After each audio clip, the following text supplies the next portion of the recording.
Assalamualaikum warahmatullahi wabarakatuh. Perkenalkan, nama saya Nurwita Amru Safira dari kelas 11 IPS 2 dan dari Sekolah SMAN 96 Jakarta.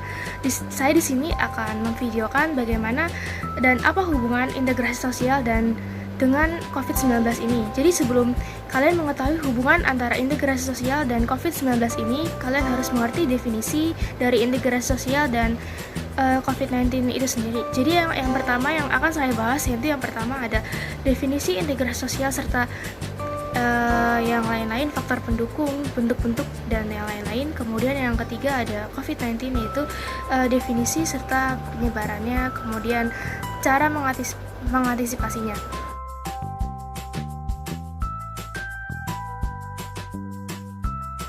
Jadi ada dua kata, yaitu integrasi dan sosial. Integrasi merupakan pembauran yang akan mewujudkan suatu kesatuan yang utuh dan bulat. Kemudian sosial itu merupakan orang atau orang-orang banyak atau sosial atau masyarakat. Jadi dapat disimpulkan bahwa integrasi sosial itu merupakan pembauran yang mewujudkan suatu kesatuan yang utuh dan bulat yang ada di masyarakat. Kemudian bentuk-bentuk dari integrasi sosial itu ada 3 macam, yaitu integrasi sosial normatif, fungsional, dan koersif. Kemudian ada faktor pendorong integrasi sosial. Jadi faktor pendorong integrasi sosial itu ada banyak macamnya. Yang pertama itu ada toleransi, sikap saling menghargai, kebudayaan masyarakat. Terus yang kedua ada sikap saling terbuka antar masyarakat. Kemudian adanya kesamaan musuh yang berasal dari luar. Yang keempat adanya perkawinan campuran dan adanya persamaan garis ekonomi. Kemudian ada proses integrasi. Proses integrasi itu dilakukan dengan 2 cara, asimilasi dan akulturasi. Jadi akulturasi itu merupakan pencampuran 2 kebudayaan, tetapi bedanya kebudayaan asli itu masih ada di campuran tersebut. Misalnya A ditambah B sama dengan AB. Jadi tidak memungkinkan kebudayaan itu hilang. Terus kemudian asimilasi itu merupakan perpaduan kebudayaan juga. Jadi misalnya A ditambah B sama dengan C, tetapi beda di sini bentuk kebudayaan asli itu sudah hilang. Jadi begitu. Jadi proses integrasi itu ada 2, asimilasi dan akulturasi. Terus faktor pendorongannya ada tadi toleransi yang lebih utama. Kemudian bentuk-bentuknya normatif, fungsional, dan koersif. Jadi secara kesimpulannya, integrasi sosial itu merupakan pembauran yang menciptakan suatu kesatuan utuh dan bulat di suatu masyarakat.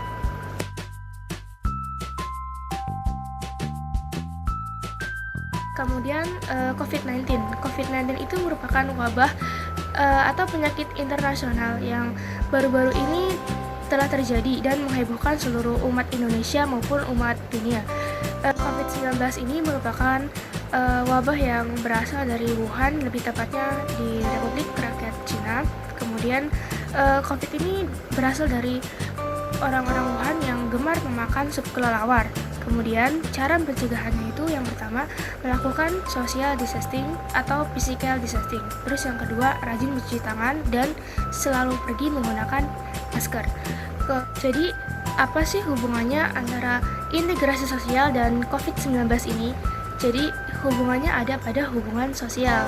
Jadi dikarenakan wabah ini terus merajalela, maka dari itu hubungan sosial ini harus bersifat yang positif, tidak harus ada yang segala macam yang negatif. Contohnya misalnya tawuran. Masa di tengah wabah-wabah seperti ini kita akan mengadakan tawuran, saling ejek dan lain-lain.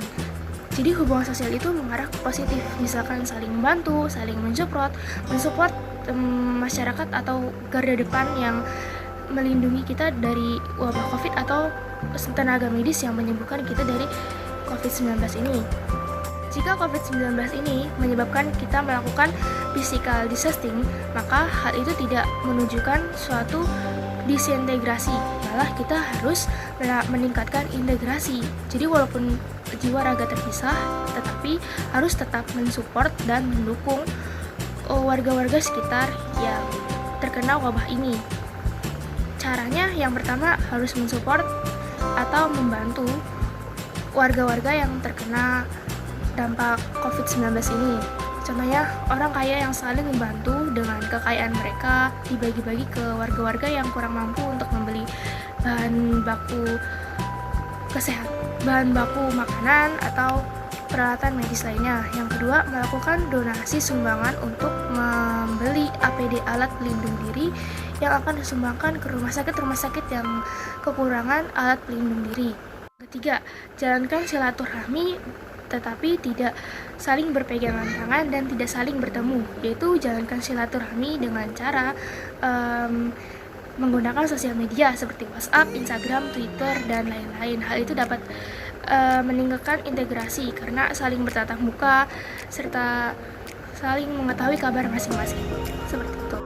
Jadi kesimpulannya, hubungan integrasi sosial dengan COVID-19 ini ada pada hubungan sosialnya, di mana masyarakat dan warga-warga lainnya harus saling peduli dan saling mensupport untuk memutuskan mata rantai penyebaran virus ini. Jadi cara untuk meningkatkan integrasi sosial ini di saat pandemi berlalu atau merajalela itu yang pertama dengan cara meningkatkan kekompakan. Jadi cara meningkatkan kekompakan ini kita saling sama-sama berada di rumah dan tidak keluyuran ke sana kemari.